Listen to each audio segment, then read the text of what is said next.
Okay, so try not to break another plate like we did yesterday. Yes. Was that this class? I can't remember which class it was.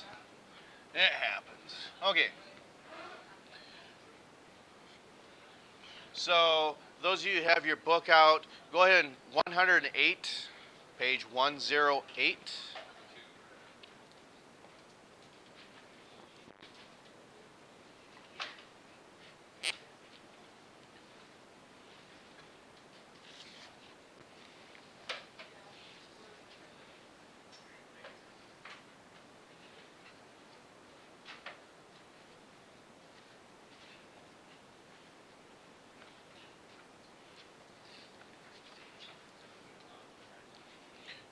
Okay. Are, can we make the connection between what the Bohr model looks like and what an electron configuration is? So let's go ahead and take a look at that. If we're dealing with element 13, or aluminum, we know that inside the nucleus, this is the Bohr model, there's 13 protons. Okay? And of course, this is one where you follow your slide rule.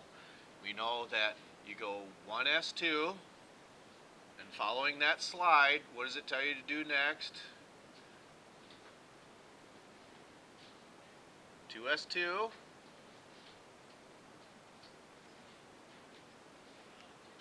2p6. Okay? And again, as you're following that slide, what goes next? Now, before we go any further, there's some predictions that we can make on this periodic table about the Bohr model and even the slide rule, or excuse me, the configuration, is that what period is aluminum in? Not column. Periods are horizontal rows. It's in the third period.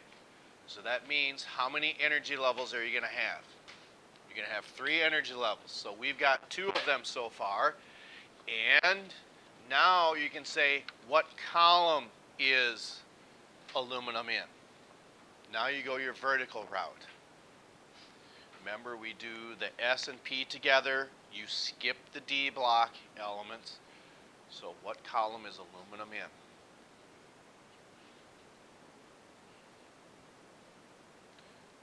I heard 3 and I heard, and it's not 2. Okay?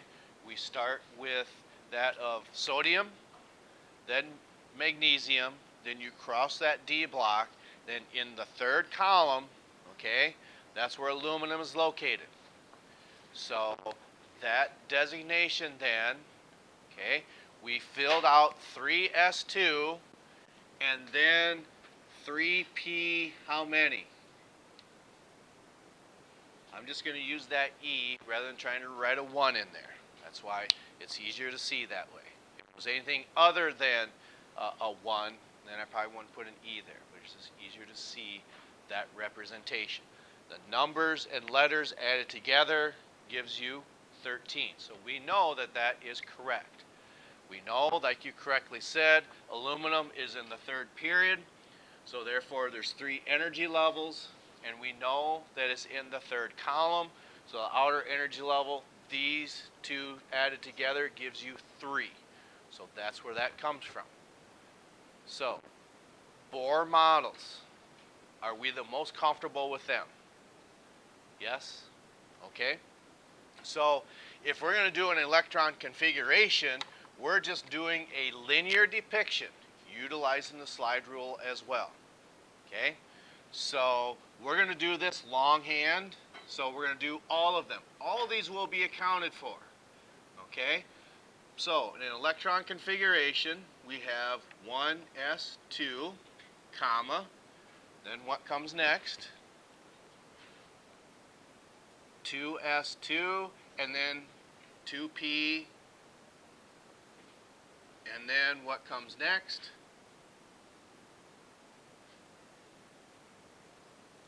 3s2, and then finally 3p what? 3p1. Okay? You add all them exponents together, and we get what? 13. Okay? So now, can we say we're comfortable with what an electron configuration is? We started out with some fairly difficult ones, but we thought, well, let's back up and make sure that we understand this. Electron configurations, are we good with that? Left outside, are we good with this transition? Left middle, middle, middle, right middle, and right outside. Okay, now, I think what is really confusing is these orbital diagrams that we started yesterday. Okay, so we made this intuitive leap, and how many people fell off the cliff?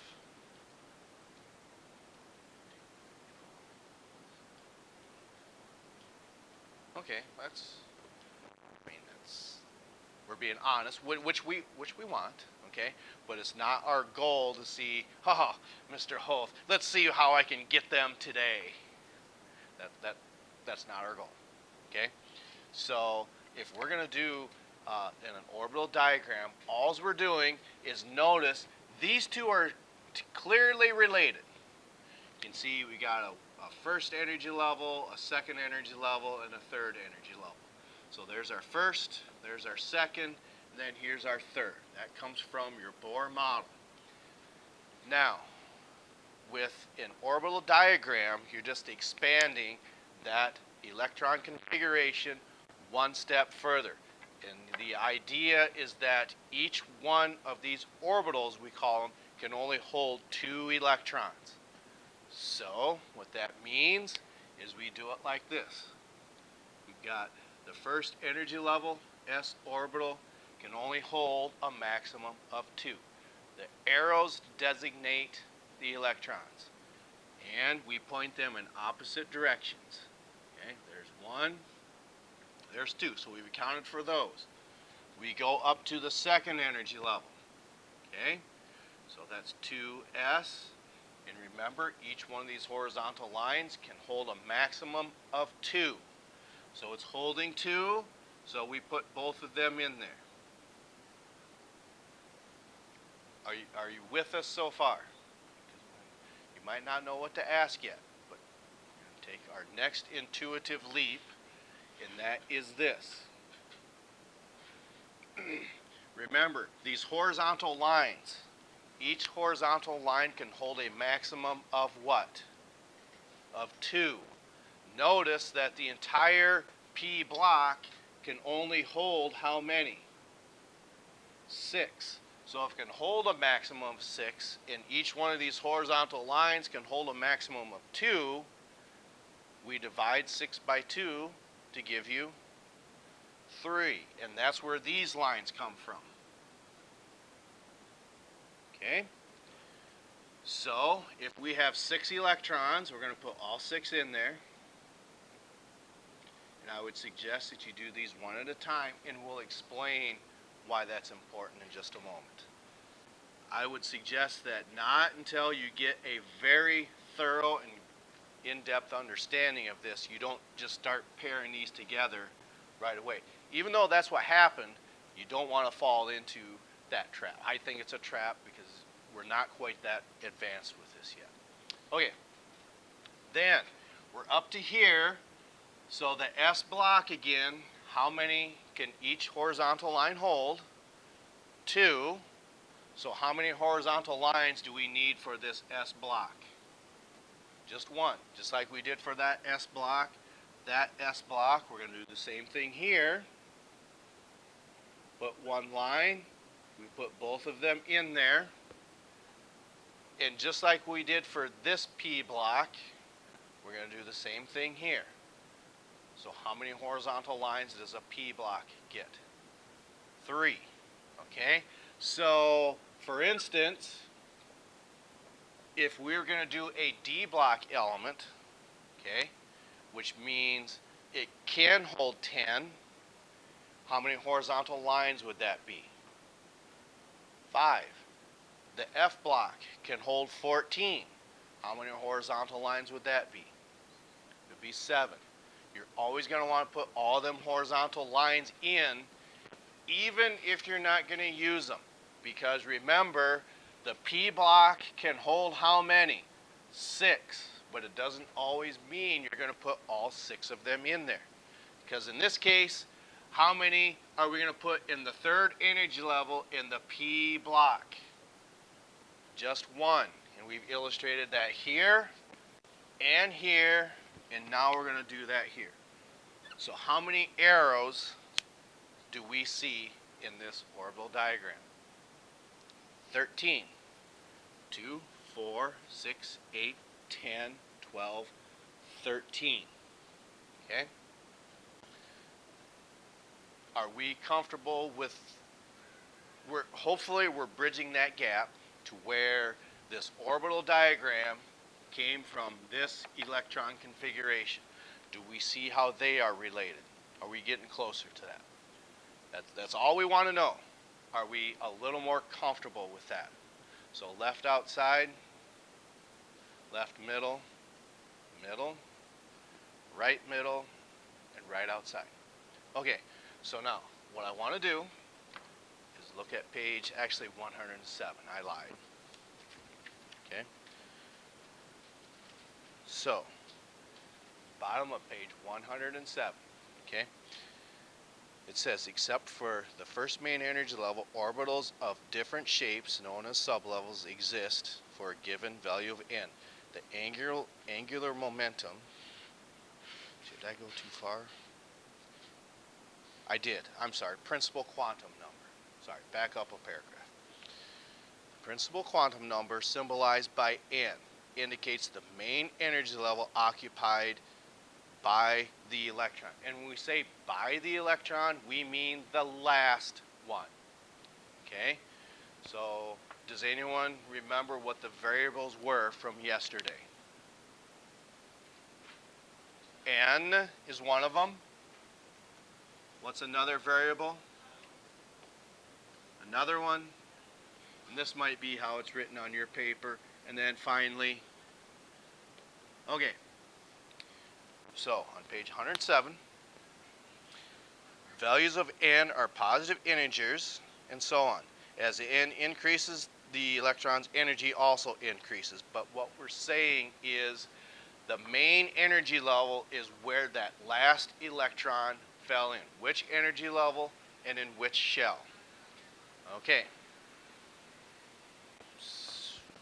Is that bothering anybody or no? No? Okay. So, that last electron fell into which numeric energy level? 3. That 3 is coming from this big number right here. So, n is 3. L is going to be a given value. You find that on page 108, table 1. So, when you find the variable L, it's always going to be which value? Excuse me, I said if it falls in the letter P orbital, it's always going to be what value? 1. So if we'll come back to that. 1. So now what we want to do, okay, let's go ahead and turn to page 108, the magnetic quantum number. Okay. Atomic orbitals can have the same shape but different orientation. We're really not too concerned about that right now. But the magnetic quantum number, symbolized by M, indicates the orientation of an orbital around the nucleus. Values of M are whole numbers including 0 from negative L to positive L. So, what that means, like what we did yesterday, we said this. M equals a value of whatever L was, a value of negative L to positive L, without skipping over what number did we just read? Without skipping over 0. So, if we're going to put a number in for a variable,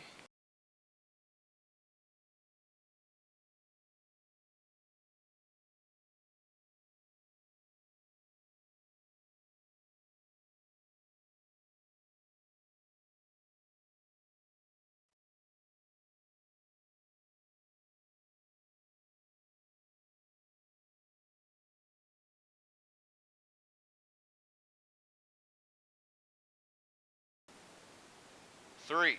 Well, how many different horizontal lines do we see? And that's where that comes from. So it can only be a -1, a 0, or a +1. This is why we said we're concerned with where that last electron fell. It fell in the 3rd energy level, so that's N. It fell in the P block, so that is a given value. Table 1 on page 108 says you find L, says the value is 1. Then in this designation that we see, once you find L, that will give you what you're looking for M. So that lone electron is over top of which value? -1. So M has a value of -1.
That we had 13 numbers and variables up here.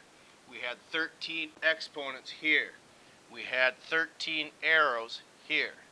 But it's just this designation to where you get your quantum numbers.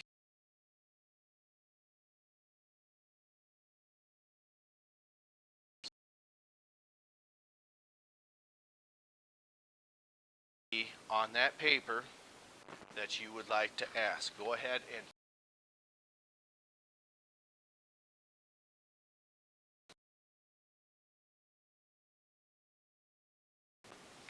so someone please go ahead and pick a number.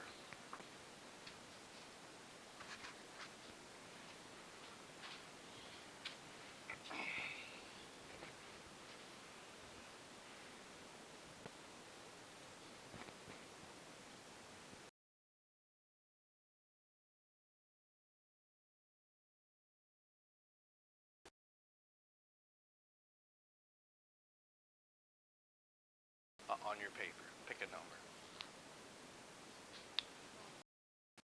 Okay? Number 1. And what is number 1 asking for? For nickel. Okay? So, if we were to do that, okay, how many of you like the shortcut?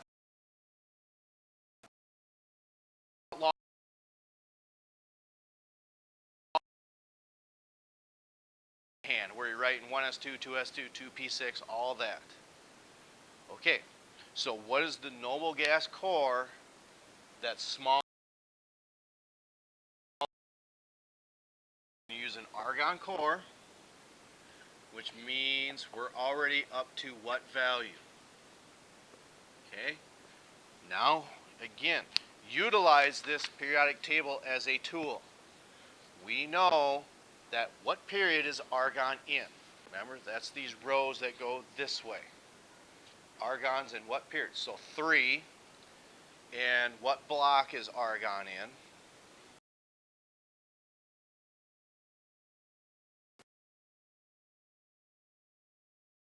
You can look at your periodic table or your slide rule. What comes after 3p6?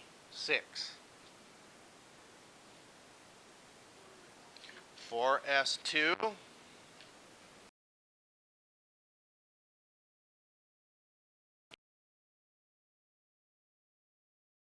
3d10, but nickel is in this block. So what column is nickel?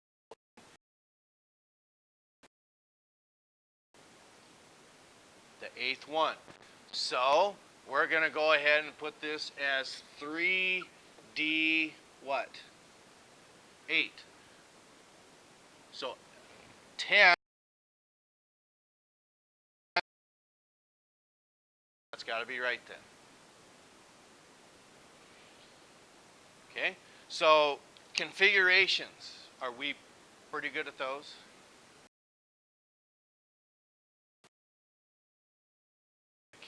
An orbital diagram, that's the one with the quantum numbers in it. Number 2 is asking for which element then?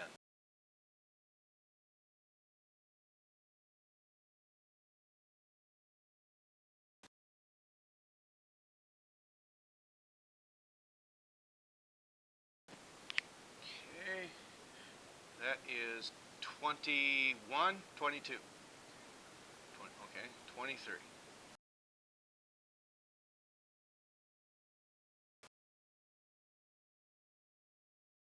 From electron configuration first, because I think you can make that correlation. We're going to get to the quantum number.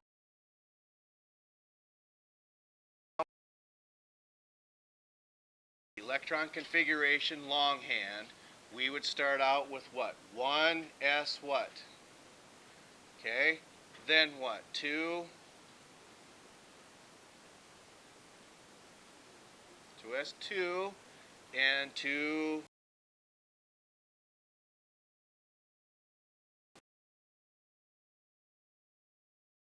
numbers have to add up to what? 10. What comes after 2p6? Then 3p what? Okay, then it tells you your slide rule. And then finally, what's after that?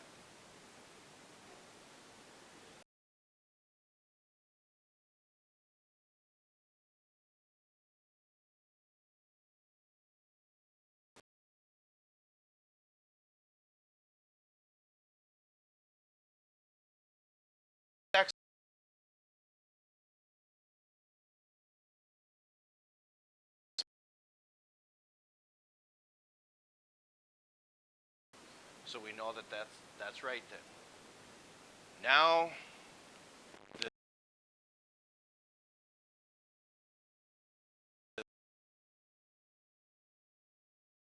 1s, we're going to use arrows instead of exponents. So 1s2. Okay, you just started. Okay, so we're going to expand that out a little further. Now we do 2s.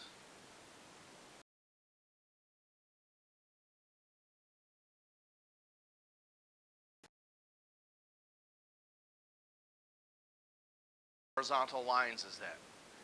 3, because it can hold 6. Only 2 electrons could go in each horizontal line. So 2p6. Okay. Like matching them together. Okay. What comes after 2p6?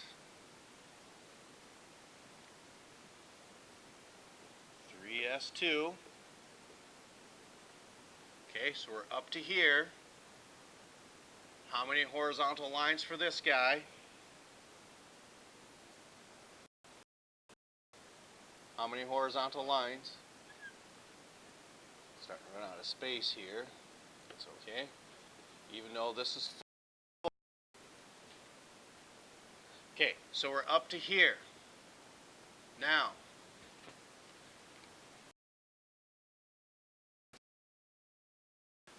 S2, okay.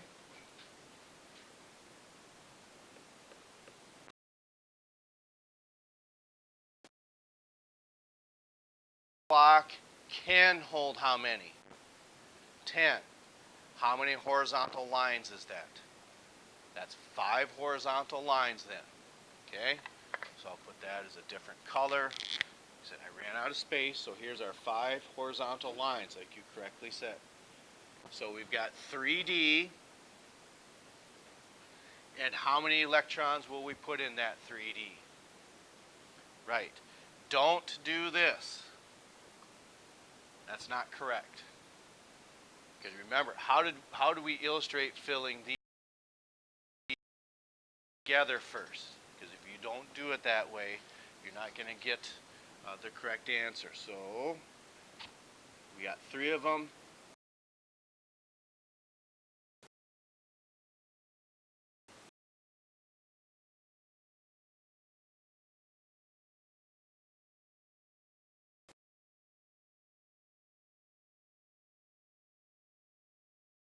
Fell in the 3rd energy level. So N is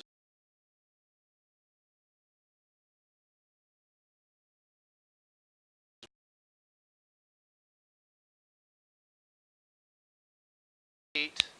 It fell in the D block. So L has to be what value? 2. So that's where that comes from. M equals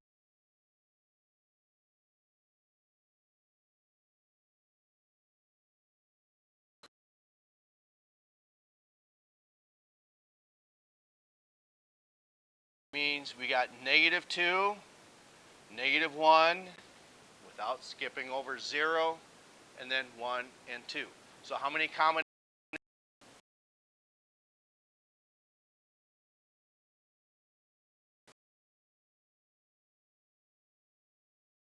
What we do is to figure out what M is, it's a value of -L, which we said was 2.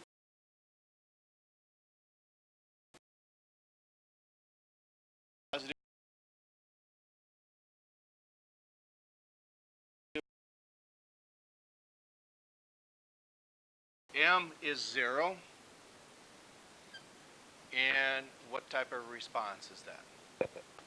So S is +1/2. Okay.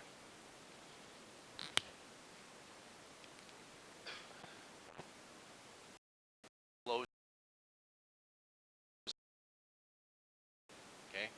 Because one of the things that we want you to be prepared for is some of you are going to be taking this 2 years from now.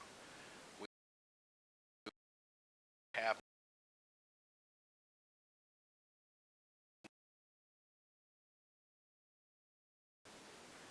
when you're sitting in college chemistry, Mr. Hoth, where there are people just sitting there scratching their heads saying, I have no idea what's going on. Okay? And that may be from 1, maybe not asking questions, maybe 2, not being instructed correctly, 3,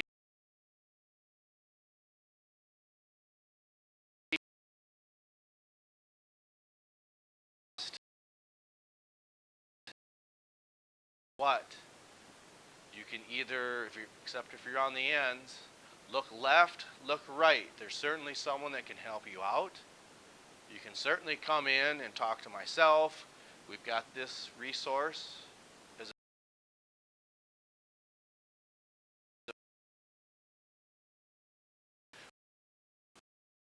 and have it explained. Hopefully that makes a little more sense. Okay. One who really has a good understanding of these orbital diagrams. Feels they have a really good understanding. Because you don't have to write all this information. You can just know or look to see where that element is on the period, and you can just go straight to where that's at. You can skip all that 1s, 2s, 2p, 3s. If you know where it's out on the table, that's why we wrote this in a different color. You can just go all the way up to here if you wanted to. But I would suggest you only do that if you have a very good understanding of this. Okay? So, one more question, then we'll move forward from there. Do you feel that you want to go through another example? Okay, so we need to pick one.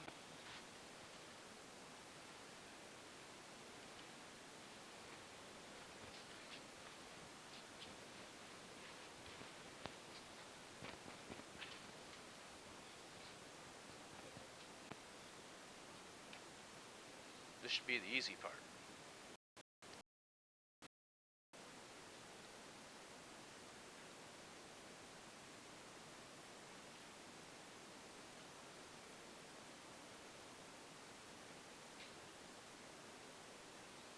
Okay, so what does 15 say?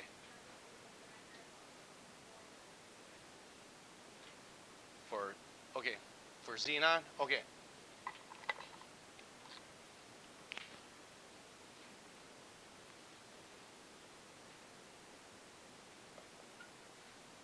Okay. So, rather than going through all that information, we're going to pick the next lowest noble gas and quickly do a configuration for this. And that'll help us get to the shortcut and just get the information that we need. So the next lowest noble gas for xenon is what? Krypton. Okay? So with krypton, we're already up to what numbers? Okay? So now looking at krypton, what period is krypton in? Fourth. Okay, and what block is krypton in? And that's totally full. So that means that 4p6 is full. So now according to your slide rule, what comes after 4p6? 5s2.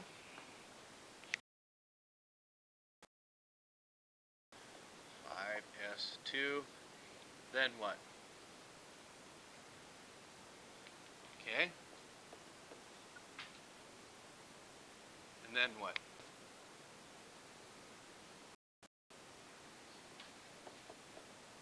Okay. So we've got 36. Okay. 46. 48. 48 and 6 gives you what?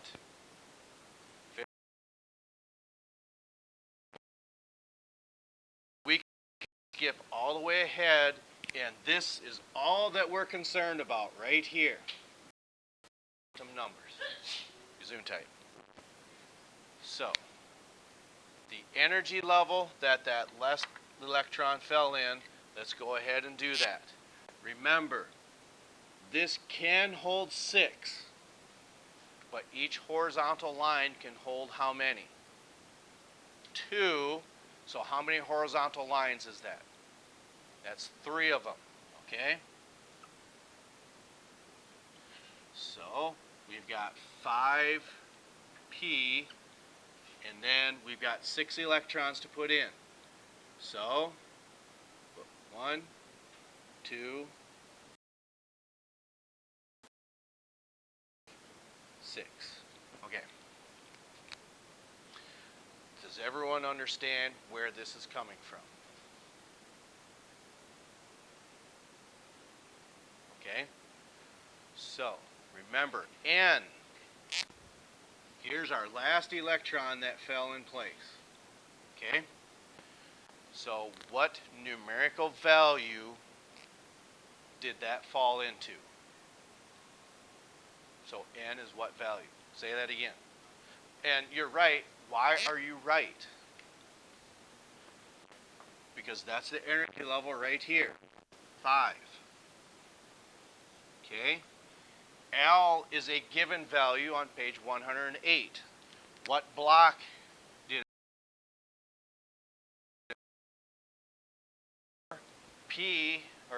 L has a given value of what? 1. So, how do we figure out what M is? It's a value of negative L to positive L without skipping over 0. Okay? So, what value would we put underneath this line? Negative 1, because it tells us that right here.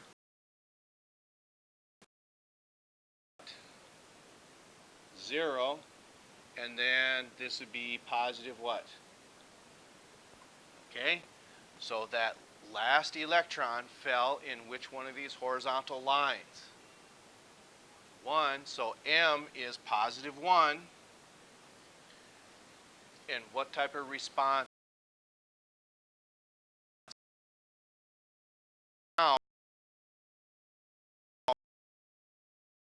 1/2.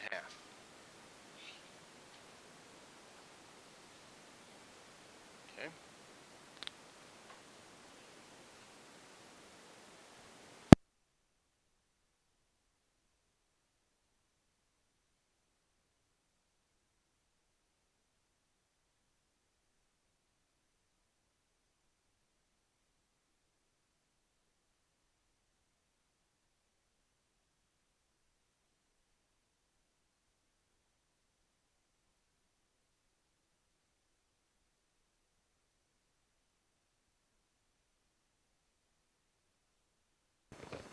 So, what you need to do, the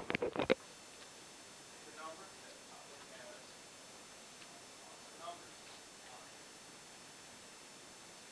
Mr. Oath will guide you home. Okay, so I don't know if he's got number 13 in front of him, so you're going to have to give him a little bit of context on what and how it works.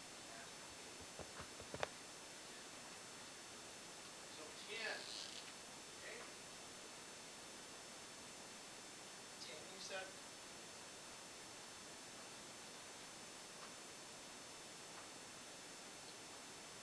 All right, so if we're looking at 10, what number on the periodic table is that? 50. That's 10, 50. What is the last noble gas that comes before that if we want to skip the longhand method? Krypton. And what number would that be on the periodic table?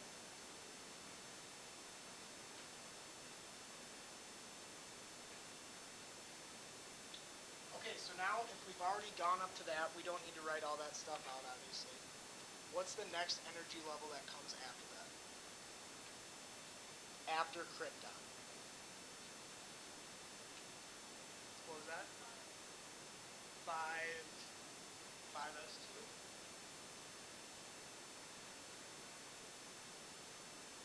And then what? 4d10. That is correct. How come, do you guys know why it goes down a number for 4d10? How come it's not 5s2, 5d10, and then 5b? Because typically those D shells are actually at a lower energy level. So, I mean, I'm sure Mr. McKinney's explained it before.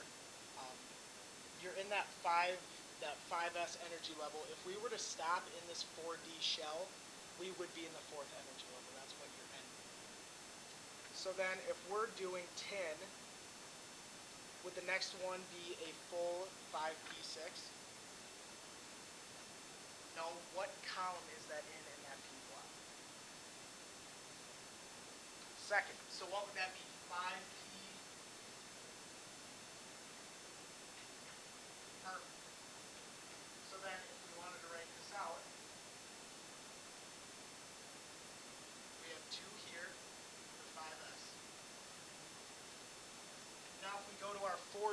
how many horizontal lines should I have? 5, because right, there's two in each pair. You have 10, so you have 5 pairs. 1, 2, 3, 4, 5. We have 10 of them. And remember, like Mr. McKenney said, you're not going to want to write it this way. That would be incorrect. So go all the way across the board first. 1, 2, 3, 4, 5, 6, 7, 8, 9, and 10. Does everyone have that? That makes sense to everybody. Okay, so the next one we'll go to is 5P. How many horizontal lines should I draw for the P shell? Just 1? 3, right? Because there can be 6 electrons, 3 pairs.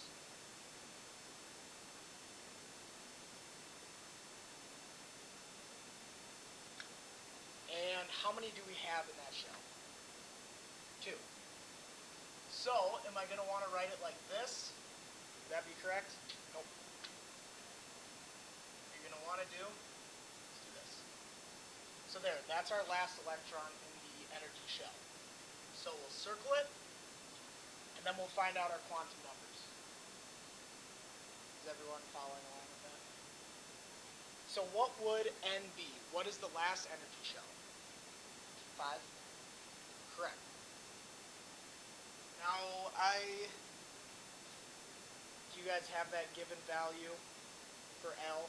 That's given, right, in the textbook? 1.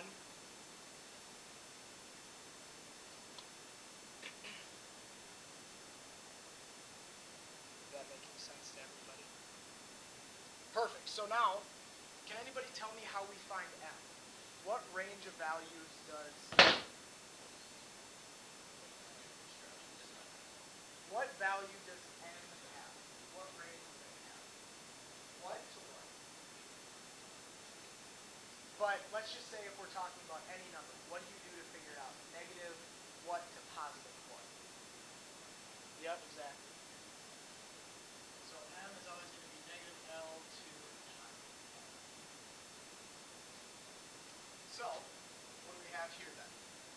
If L's 1, we have negative 1, 0, and positive. What value does our last electron fall in? 0. So M would be 0.